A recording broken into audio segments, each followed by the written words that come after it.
피터 린치는 발품을 파는 투자를 강조를 했는데요. 쉽게 말하면 실생활에서 돌아다니면서 투자할 종목을 선택을 했던 겁니다. 직접 관심 있는 기업을 방문을 했고요. 직접 도넛을 먹어보고 맛있고 잘 팔리는 것을 확인하고 샀고요. 자기 와이프가 스타킹을 계속 사 입는 걸 보고 그 스타킹 업체를 투자를 해서 대박이 났던, 그러니까 한마디로 발품을 팔아서 직접 기업을 발굴해내는 그런 기법이고요.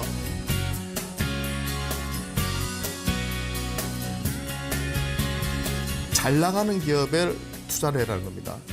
예, 못 나가는 기업에 투자하는 것이 아니라 잘 나가는 기업에 투자를 해라, 이렇게 말을 했는데요. 또 한 가지 말씀드리고 싶은 것은 마인드가 정말 중요합니다. 예, 단기적인 시세에 너무 연연하다 보면요, 정말 50% 100% 주는 기업들을 놓치는 경우가 상당히 많거든요. 예, 그래서 기업에 대한 확신을 가지고 신고가 종목은 투자를 하셔야 되고요. 주식은 과학이 아니라 예술이다. 그건 무슨 뜻이냐면 많은 투자 대가들이 자기만의 기법으로 성공했다고는 하지만 그런 부분들을 무조건 공식처럼 받아들여가지고, 수학 공식처럼 받아들여가지고 그걸 그대로 적용하다가는 현재 주시장에서는 그게 잘 맞아떨어지지가 않습니다.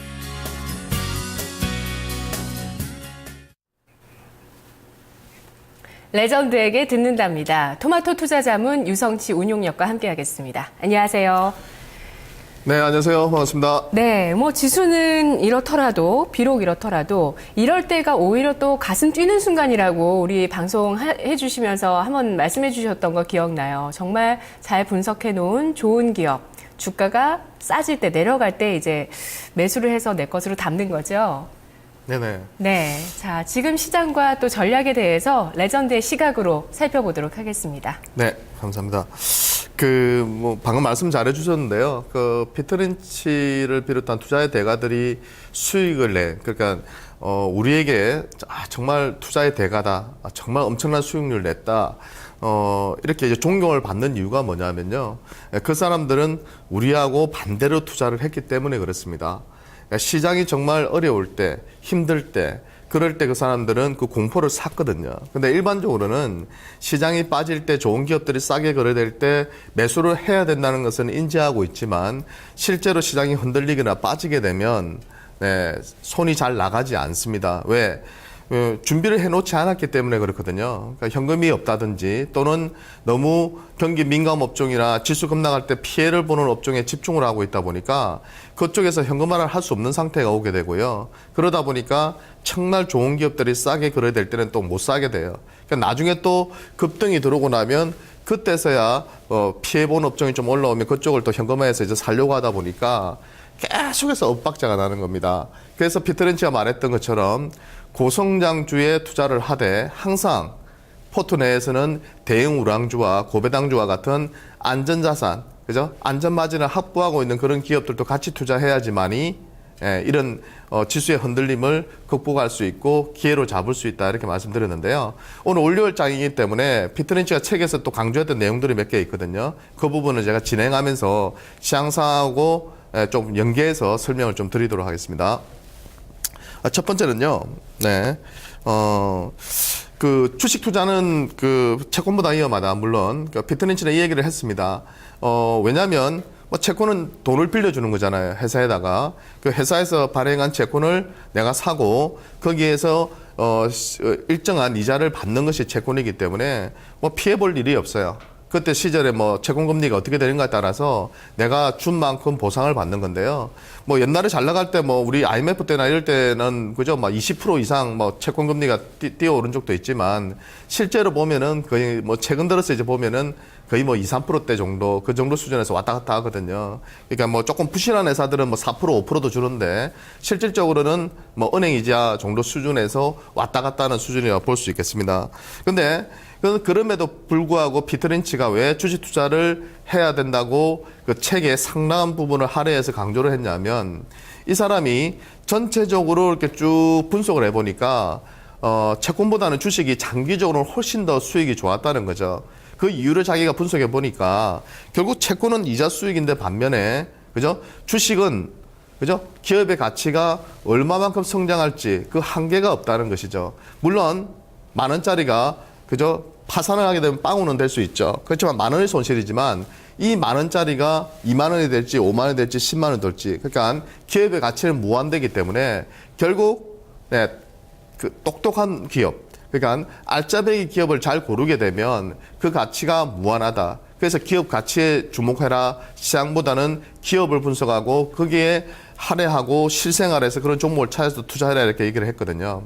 근데 제가 직접 해보면 실제로 피터린치의 이런 전략들이 우리 같은 개인 투자가들이 매매해서 수익 내기는 가장 좋은 그런 전략이거든요. 우리가 뭐 이렇게 박사가 아니잖아요. 뭐 바이오 기업에 대해서 우리가 박사가 아니기 때문에 실제 저 제품이 정말 히트를 칠지 안 칠지에 대해서는 한계가 있지만 실생활에서 그 제품이 잘 팔린다면 그것은 검증된 거란 말이에요. 그러면 그런 기업에 대해서 우리가 투자를 할 수 있는 것이죠. 그래서 확인된 것이 좋다. 확인된 것이 좋다. 아이고. 네. 자, 채권보다 주식 투자가 위험하지만 기업 가치의 성장에는 제한이 없다는 점에서 오히려 주식을 투자했을 때 더 높은 수익을 거둘 수 있다는 얘기인데요. 자, 잠깐 BGM이 나왔네요. 네. 유성치 운용장님. 네, 죄송합니다. 제가 오늘 이걸 그럴 때도 있습니다. 네, 네, 무음으로 해놨는데요. 좀 이게 양해를 제가 구할게요, 시청자 알람이 돼 있어가지고요. 아. 죄송합니다.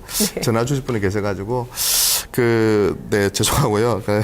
진행을 할게요. 그래서 그 피터린치가 그 주식 투자를 왜 해야 되냐고 얘기를 했는데요. 그 내용을 한번 보시면서 제가 설명을 드릴게요.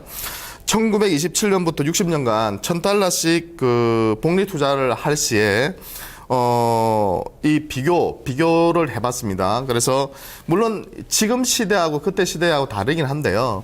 장기적으로 보면 거의 비슷합니다. 그래서 재무부 단기정권 가장 안전한 채권이죠. 왜? 정부에서 보증을 하는 채권이니까. 그러니까 $1,000씩을 투자했을 때 $1,000를 투자했다면 계속해서 투자를 하고 기다렸다면 지금 $7,400 정도가 됐다는 것이고요. 그다음에 정부채에 투자를 했다면 $13,200 그리고 회사채에 투자했다면 $17,600 그리고 주식에 투자했다면 $272,000가 됐다는 거죠. 예, 근데, 물론 단순 비교하기는 힘들지만, 실제로도 지금 최근에 나왔던 그런 통계치를 보더라도요, 주식시장이 그렇게 나빴던 건 아니에요. 금융위기도 있었고, 우리나라 같은 경우에는 IMF도 있었지만, 결국은 그 부분을 극복해내고 주식이 상대적으로 채권 대비해서는 상당한 수익을 내온 건 사실입니다. 그럼에도 불구하고 왜 개인 투자가들은 95% 이상이 손실을 볼까? 그 부분에 대해서 잠깐 저도 고민을 참 많이 해봤거든요. 근데 제일 문제가 되는 것은 역시 너무 투기적인 단기 거래를 많이 한다는 점. 그리고 종목 선정에 있어서요. 너무 터무니없는 실수를 많이 하세요. 기본적인 분석이나 기본적인 것을 사전에 검증을 받은 상태에서 들어가셔야 되는데 그저 그냥 뭐 친구에게 듣거나 또는 뭐 신문에서 보거나 또는 정권지라든지 인터넷에서 보고 그냥 아주 즉흥적으로 매매를 하는 경우가 상당히 많다는 거죠. 또 한 가지 이유는 뭐냐면 우리나라는 또 신흥국이잖아요. 그러니까 미국처럼 선진국이 아니다 보니까 미국은 경기가 안 좋았을 때 그냥 돈을 풀면 돼요. 돈을 풀어가지고 경기를 부양하면 웬만큼 주식시장이 회복이 된단 말이에요. 근데 우리나라 같은 경우는 이 선진국 쪽에서 그저 그런 어떤 양쪽 완화라든지 돈을 쪼고 푸는 그런 정책을 반복하면서 신흥국 쪽으로 돈이 확 들어왔다가 빠져나가면서 양털깎이식으로 시장을 붕괴시키는 경우가 상당히 많았거든요. 예를 들어 IMF라든지 금융위기 때도 미국은 결국은 엄청나게 빠르게 지금 회복했지만 우리나라는 아직도 2000포인트를 회복하지 못하고 있고요. 실질적으로 중국 관련주도 같은 경우는 거의 뭐 1500포인트 이하의 수준에서 거래가 되고 있다. 왜? 최근 몇 년간 3분의 1 토막 이상 난 종목도 수두로 가거든요. 네. 그래서 결국은 뭐냐. 실흥국에서 장기 투자하는 것이 쉽지만은 않다는 겁니다. 왜? 성장하는 기업 쪽에 투자를 하더라도 시장의 붕괴가 한 번씩 나타나다 보니까 거기에서 까먹는 경우가 많거든요. 그래서 제가 판단했을 때는 여러분들이 무작정 오랜 버핏을 따라하는 장기 투자 저는 그거는 맞지 않다 생각하고요. 적어도 한 6개월 이상에서 한 1년 정도 보는 그런 중기 투자는 저는 매력적이라 봅니다. 왜? 모멘텀 투자를 하면 되거든요. 실적이 계속 좋아지는 기업에 그런 투자를 하고 계속 분기 실적을 확인해서 좋아지면 그런 기업에 대해서 또 1년, 2년 투자를 장기화시켜 나가면 되는 거죠. 무조건 내가 5년 투자하겠다는 것이 아니라 실적을 계속 검증해 나가고 성장성을 검증해 나갔을 때 이 확률적으로 이 기업이 더 오를 수 있다면 그때 계속해서 비중을 두고 가져가는 그런 전략이 좋아 보입니다. 그래서 우리가 주식 투자를 하면 분명히 리스크는 있어요. 왜? 채권은 원금을 잃지를 않잖아. 좋은 기업에만 투자한다면. 하지만 주식은 잃을 수 있다. 그렇기 때문에 좋은 기업을 발굴하고 분석하는 것이 그만큼 중요하다. 이렇게 말씀을 드리겠습니다. 자, 이 포코 얘기는 제가 지난번에도 한번 해드렸는데요. 지금 시점에서 되게 중요한 것 같아요. 몇 번을 강조해도 나쁘지 않은, 제가 책을 읽을 때마다 가장 감동하는 부분이 이 부분이거든요.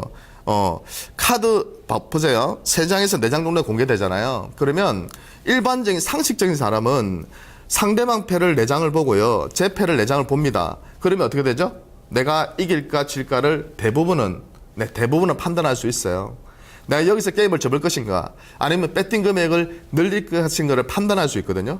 네, 그래서 포커는 다른 사람이 계속 답니다. 왜? 판단 능력이 뛰어난 사람은 계속해서 아닌 판에서는 그죠? 게임을 접고 괜찮은 판에서는 수익률을 극대화시키기 위해서 배팅 금액을 늘림으로써 수익을 내거든요. 물론 그렇게 하다가 손해를 볼 때도 있어요. 왜? 상대방이 너무 좋은 패가 나와가지고 자기가 엄청 좋은 패임에도 불구하고 질 때는 있거든요. 하지만 이기는 사람은 어떻게 받아들인다? 확률상으로 내가 10번 중에 한두 번, 두세 번은 질 수 있다고 이미 자기는 인정하고 있기 때문에 거기에 대해서 전혀 타격을 받지 않는다는 거죠. 근데 주식시장으로 이걸 우리가 연결을 시켜보면요. 어떻게 되냐면 주식 투자를 함에 있어서 최근에는 기업 정보를 전문가들이 제공하는 것 외에도요. 여러분들이 충분히 인터넷상이나 리포터를 통해서 알 수가 있어요. 뉴스를 통해서도 알 수가 있고. 그러면 첫 번째로 이 기업이 성장성이 있는 기업이냐를 보는 거죠. 첫 번째 패를 우리가 펼쳤어요. 성장성이 있느냐 없느냐, 스토리가 있는 기업이냐, 성장 스토리가. 근데 있어요. 오케이. 두 번째 딱 패를 열어봤어요. 재무제표를 안 봤어. 근데 실적도 좋아지고 있어요. 오케이. 수급으로 한 봤어요. 외국인과 기관들이 쓸어담고 있어요. 둘 다 매수를 안 하더라도 한쪽이 주도적으로 매수하는 세력이 있어요. 그러면 세 번째 카드까지도 오케이죠. 그리고 네 번째 또 여러 가지 정보들이 있겠죠. 이 신사업이라든지 여러 가지 쪽에 진출했는데 매력적이다. 그리고 주주 환원 정책을 많이 쓴다. 카드를 4개, 5개 봤을 때 계속해서 이 기업은 내가 배팅을 했을 때 비중을 높였을 때 수익을 낼 확률이 높구나. 그것을 판단할 수 있는 거죠. 그럴 때 여러분들이 포트 내에서 비중 있게 투자해 나가야 되는 거죠. 그런데 딱 성장성 없어. 네. 이미 패러다임은 지나간 산업이야. 성장성이 없어요. 예, 급락 위에 반등만 왔다 갔다 하고 있어. 예, 그런 기업이야. 실적을 뚜껑을 열어봤어. 아니야. 그죠? 세 번째도 봤어요. 수급이 별로야. 네 번째 봤는데 한 4개의 카드를 봤는데 거기서 2개는 아니란 말이에요. 그러면 상식적으로는 그 판을 접어야 되는 거죠. 배팅 금액을 높여서는 안 돼요. 근데 일반적인 투자가는 어떻게 하죠? 끝까지 막 갑니다. 확인하러 갑니다. 제 친구 중에서도 맨날 돌리는 친구 있다고 했죠. 자기 패는 안 보고요. 상대방 무조건 의심하면서 끝까지 막 몰빵합니다. 예, 그죠? 그러면 계속 잃는 거예요. 자기가 왜 잃는지를 몰라. 예, 그 성격을 버리지 못하고 안 좋은 투자 습관을, 배팅 습관을 버리지 못하니까 계속해서 손실이 나는 거거든요. 그렇기 때문에 여러분들, 제가 꼭 말씀드리고 싶은 것은요. 진짜 공개된 기업의 정보만 여러분들이 잘 확인하셔도요. 절대로 지금처럼 손해는 안 볼 거다. 이토마토 시청자분들은 분명히 그죠? 지금보다는 훨씬 더 나은 수익을 낼 수 있는 그런 투자자들이 될 수 있을 거라고 생각해요. 네, 그래서 확률을 조심스럽게 계산하고요. 이기는 사람은 또 계산해서 투자 수익률을 극대화합니다. 그래서 트렌드에 민감하고 아니다 싶을 때는 빠르게 결단할 수 있는 능력이 있고요. 유리해지면 판돈을 올리고 불리해지면 게임을 포기하는. 네, 그죠? 그리고 지더라도, 그죠? 확률상으로 당연한 것으로 받아들인다는 것이고요. 그리고 포커의 패배자들은 어떤 생각을 가지고 있냐면, 기적을 바라요.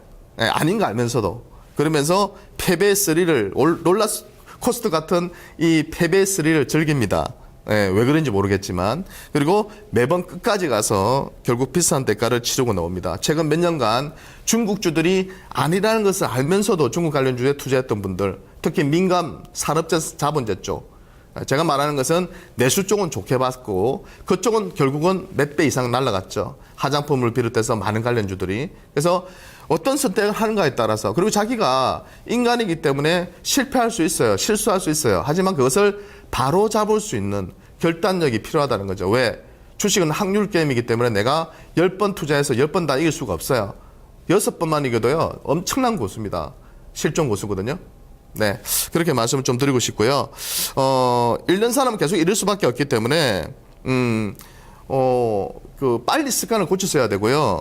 이분들이 가끔 이겨요. 한 10번에서 7, 8번 지다가 2, 3번 이겨요. 그러면 또 자기가 잘난 줄 알아요. 예, 정신 못 차리거든요. 그리고 또 7, 8번 져요. 그러면 또 시장 탓하고, 네, 다른 데다 자꾸 또 이유를 댑니다. 예, 그래서 계속해서 손실 나거든요. 그러니까 자기 스스로에게, 자기 자신에 있어서 뭐가 잘못됐는지를 찾아야 되는 거지, 시장 탓하고, 업종 탓하고, 정부 탓하고 해서 자기 종목이 가는 게 아니거든요. 그런 부분들을, 변수들을 다 이겨낼 수 있는, 시장을 이기는 종목에 투자를 하시라, 이렇게 말씀을 드리고 싶습니다. 자, 그리고 제가 오늘 그 시장 한마디를 좀 말씀을 좀 드려보면요. 오늘 이 말이 딱 맞는 것 같아요. 피터 린치가 그 원료 공포증에 대해서 좀 설명한 글이 있거든요. 그게 뭐냐면, 주말 동안에 일어났던 일들에 대해서 시장이 감인 반응하는 것을 말하는 건데요. 예를 들어, 지난 주말에 예를 들어서 미국 시장이 급락했잖아요. 유럽 시장도 급락했고. 그러면 시장이 월요일 날 심리적으로 좀 감인 반응한다는 거죠. 그래서 그 수준이 뭐 한 1% 빠져야 될 건데 2% 급락으로 출발하는 경우가 있고요.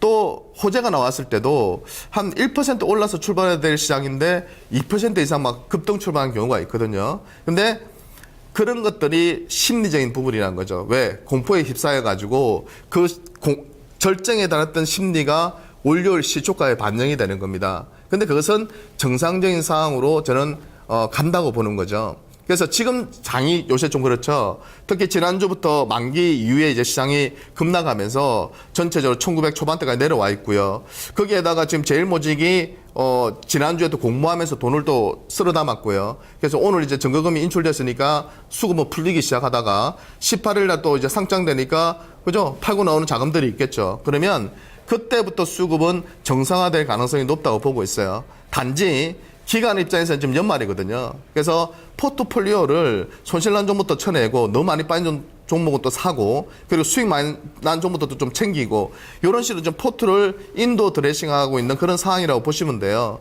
정리를 하고 있는 거죠. 이쁘게. 자기가 이렇게 운용했다는 것을 펀드 매니저 입장에서는 이쁘게 보여주고 싶은 마음이 있잖아요. 챙길 거 챙기고, 그리고 손실 너무 많이 난 건 또 쳐내버리고, 수익 많이 난 것들도 일부 챙기면서 전체적으로 리밸런싱을 합니다. 그런 과정에서 지금 제일모직하고 삼성 SDS의 상장까지 있었기 때문에 돈이 어떻게 된 거예요? 몰려버린 거죠. 그쪽에서 공모하려고 해서 약간 수익 잘 안 나거든. 몇 주 못 받거든요. 그런데도 그쪽으로 몰리고, 그러면서 지금 수급이 약간 왜곡됐다 보시면 됩니다. 근데 저는 이번 그 제일모직 상장 이후에는 시장 자체는 정상화될 거로 보고, 연말이 지나고 나면 제 판단에서는 다시 어닝 시즌이잖아요. 실적이 좋은 기업 쪽으로 갈 수밖에 없다. 그리고 지난주에도 제가 강조드렸지만 주주 환원 정책을 쓸 수 있는 기업에 투자해라. 네. 그런 기업들. 예를 들면은 SK 하이닉스 같은 기업들 있잖아요. 이런 기업들도 지금 삼성전자가 2조 원이 넘는 자사주 매입을 했고요. 그리고 마이크론이 1조 원대의 자사주 매입을 했잖아요. 그러면 이번 4분기 때 어닝 서프라이즈의 실적이 나온다면 이런 기업들은 연말 연초에 주주 환원 정책을 발표할 가능성이 높겠죠. 자사주 매입이든 배당을 높여주든, 그죠? 이런 기업들은 여러분들이 관심 있게 보셔야 되는 거죠. 예를 들면 지난주에, 그죠? NC소프트 같은 경우도, 그죠? 금요일 날 장 마감하고 나서 고배당 정책을 발표를 했죠. 예. 안 하던 회사가 그런 걸 하게 되면 급등이 들어오는 것이죠.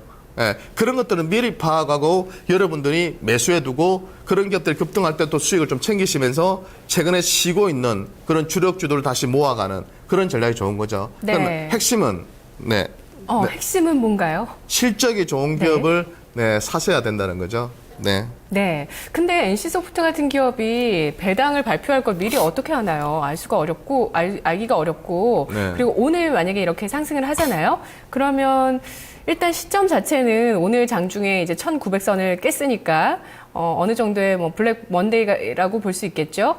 지금 괜찮다고 하셨는데 그런 기업들을 따라가면서 사도 괜찮은지 지금 피터 린치가 유망하게 봤던 섹터들 지금부터 매입을 시도하면 괜찮을까요? 네, 뭐, 블랙 먼데이까지는 아닌 것 같고요. 네. 네, 이 정도 가지고는. 근데, 저는 개인적으로는 지금이 좋은 타이밍이라 보고 있어요. 그래서, 아까도 그 말씀을 드렸던 건데요. 피터 린치라면은 제 판단에서는 이런 월요일 날에 이런 하락, 주초에 이런 급락을 활용했을 거라 보고 있고요. 근데 문제는 사람들이 모든 기업에 그게 통상적으로 다 적용이 된다고 생각하시는데 그게 아니거든요. 정말 실적이 좋아지는 기업 쪽으로 들어가셔야지 되는 것이지 실적이 안 좋은 기업을 지금 지수가 빠진다고 해서 그게 기회가 아니거든요. 왜? 시장이 예를 들어서 5% 빠졌어요. 제가 예를 들어서 9월 26일부터 1인 운용을 다시 3차를 시작했는데 그때 2030포인트였거든요. 지금 5% 이상 빠졌어요. 그러면 지수가 5% 빠질 때 포트가 2% 빠진 거 정말 좋은 포트라는 거예요. 아니 플러스 낸다면 더 좋은 포트라는 거예요. 근데 예를 들어서 5% 빠졌는데 내 포트가 10% 손실난다, 15% 손실난다. 그러면 그 포트는 엉망이라는 거죠. 그러면 빨리 시장 성격에 안 맞는 포트니까 그걸 변화를 주라는 것이고요. 또 현금이 있다면 그죠? 많이 빠지는 종목을 사라는 게 절대 아니죠. 지수보다 먼저 빠지고 급락하는 종목을 사서 수익 낼 확률은 크지 않다. 그죠? 지수가 빠질 때 덜 빠지고 그죠? 방금 같이 그런 정책적인 모멘텀이나 그죠? 주주 한홍 정책을 쓸 수 있는 그런 기업들 위주로만 포커스를 맞추시더라도 연말 연초에 훨씬 좋은 수익을 낼 것 같고요. 실제로 그렇게 배당을 많이 하고 자사주 매입을 할 수 있는 기업들이 실적이 좋기 때문에 그렇거든요. 그렇기 때문에 정상적인 수급 상황으로 돌아갔을 때 어떤 기업 쪽으로 돈이 몰릴 것인가를 판단해 보셔야 될 것 같고요. NC가 그렇게 배당 정책을 쓸 줄 알았느냐. 근데 실제로 3분기 실적 때 관심만 두셨다면 IR 때 배당을 주주 환원 정책을 연말 안에 내겠다고 발표를 했었거든요. 그리고 넥슨과의 그런 관계를 고려해 봤을 때 기업 결합 그래서 승인이 났기 때문에 그런 부분에서 앞으로도 주주 환원 정책은 좀 더 강화될 가능성이 높다는 거죠. 그래서 그런 기업들을 여러분들이 찾아서 투자를 좀 하셔야 되겠다 이렇게 말씀을 드리고요. 피터 린치가 책에다가 딱 또 좋은 말을 하나 남겨놨는데요. 두 가지라고 합니다. 자기가 주식 투자로 돈을 벌고 싶다면 투자자들이 이렇게 했으면 좋겠다고 해서 글을 남겼는데요. 첫째는 뭐냐면 연말에 시장이 급락할 때가 바로 여러분들이 고대하던 종목을 싸게 살 수 있는 시점이다. 그러니까 아까 말씀드린 것처럼 기관들이 포트를 정리하는 그런 시기고 그리고 휴가를 가기 전 시기이기 때문에 많이 팔고 가고 또 우리나라와 다르게 또 세금 감면 부분이 있기 때문에 그런 부분에서 일단 팔고 넘어가자는 그런 전략들이 많거든요. 그래서 연말에 시장이 빠질 때가 좋은 매수의 찬스다 이렇게 얘기를 했고요. 그러니까 시장이 안 좋을 때 좋은 기업을 사라는 거죠. 시장이 좋을 때 사봐야 크게 못 먹으니까. 그리고 둘째, 몇 년마다 주식시장에서 발생하는 붕괴나 폭락이나 일시적인 급락 시에 용기를 내어서 샀던 사람들만이 큰 부자가 됐다는 것이죠. 근데 우리는 어때요? 시장이 좀 안전해야지 막 집중적으로 매수를 하고요. 시장이 빠지면 안 사요. 지난 10월장에서도 급락할 때가 기회라고 말씀드렸고요. 실제 그때 샀었던 분들이 수익이 많이 났었거든요. 그런데 오르면 그때 사고 싶어요. 왜? 사람은 본능적으로 빠질 때 그 공포를 이겨내기가 쉽지가 않아요. 하지만 우리는 100명 중에서 95명 이상이 걸어가는 길과 반대로 걸어가야지만이 수익이 나기 때문에 공포에 사고 탐욕에 팔아야 된다 이렇게 말씀드리면서 오늘 시간 마무리하도록 하겠습니다. 감사합니다. 네, 레전드에게 듣는다. 유성치 운용력이었습니다. 자, 지금 올해 지수를 쭉 보면은요. 올해 들어서 1900선을 이탈했던 적이 오늘까지 합하면 딱 3번입니다. 그 이전에는 항상 음봉으로 빠졌었고요. 하지만 음봉으로 빠졌었더라도 단기간 내에 또 반등을 해줬다는 부분들을 지나간 차트에서 확인을 할 수 있는데요. 자, 오늘은 그때와는 다르게 또 양봉을 보여주고 있습니다. 오늘 장중 저점을 찍고 1899포인트를 찍고 반등을 해주는데 자, 급락 이후에 반등이 이제 좀 들어오고 있는 모습, 지수는 하락하고 있지만 양봉을 이렇게 보여주고 있는 모습인데 이후의 흐름들 또 주목이 되고 있습니다. 자, 레전드의 피터 린치가 주목하는 섹터는 4분기 실적이 좋은 섹터, 반도체와 인터넷, 그리고 자사주와 배당주를 매입하는 주주 친화 정책을 하는 기업인데요. 시장에 미리 노출되어 있는 그런 재료들만 잘 취합해도 어떤 것들은 일부는 예상이 가능하다는 부분 NC소프트를 통해서도 확인할 수 있었습니다. 마켓 2막 1장은 내일 이 시간 다시 오도록 하겠습니다. 고맙습니다.